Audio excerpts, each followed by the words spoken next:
નમસ્કાર, world media ન્યૂઝમાં આપનું સ્વાગત છે। હું છું સફી શેખ। જોઈએ આજના નવા સમાચારો।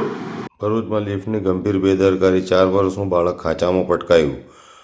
ભરૂચના આરકે કાસ્ટા શોપિંગ સેન્ટરમાં લિફ્ટની ગંભીર બેદરકારીનો ચોંકાવનારો બનાવ સામે આવ્યો છે। ચાઇલ્ડ કેર હોસ્પિટલમાં સારવાર માટે આવેલા 4 વર્ષીય બાળક સાથે લિફ્ટમાંથી બહાર નીકળતી વખતે અકસ્માત સર્જાયો હતો।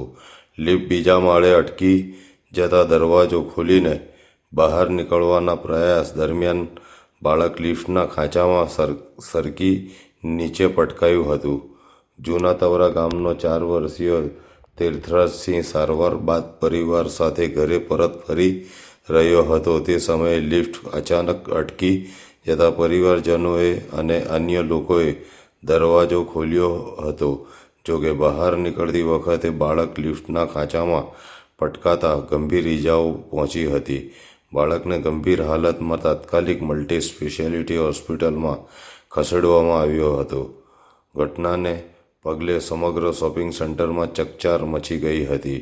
ઘટના બાદ લિફ્ટનો વિસ્તાર સીલ કરી દેવામાં આવ્યો છે। પોલીસ પણ ઘટના સ્થળે પહોંચી તપાસ શરૂ કરી છે। લિફ્ટમાં ખામી હતી કે સંચાલનની બેદરકારી હતી તે અંગે તપાસ હાથ ધરાઈ છે। હવે સવાલ એ છે કે લિફ્ટની સલામતીની ચકાસણી વગર તેને કેવી રીતે કાર્યરત રાખવામાં આવી અને નિર્દોષ બાળકની જિંદગી જોખમમાં મૂકવા માટે જવાબદાર કોણ?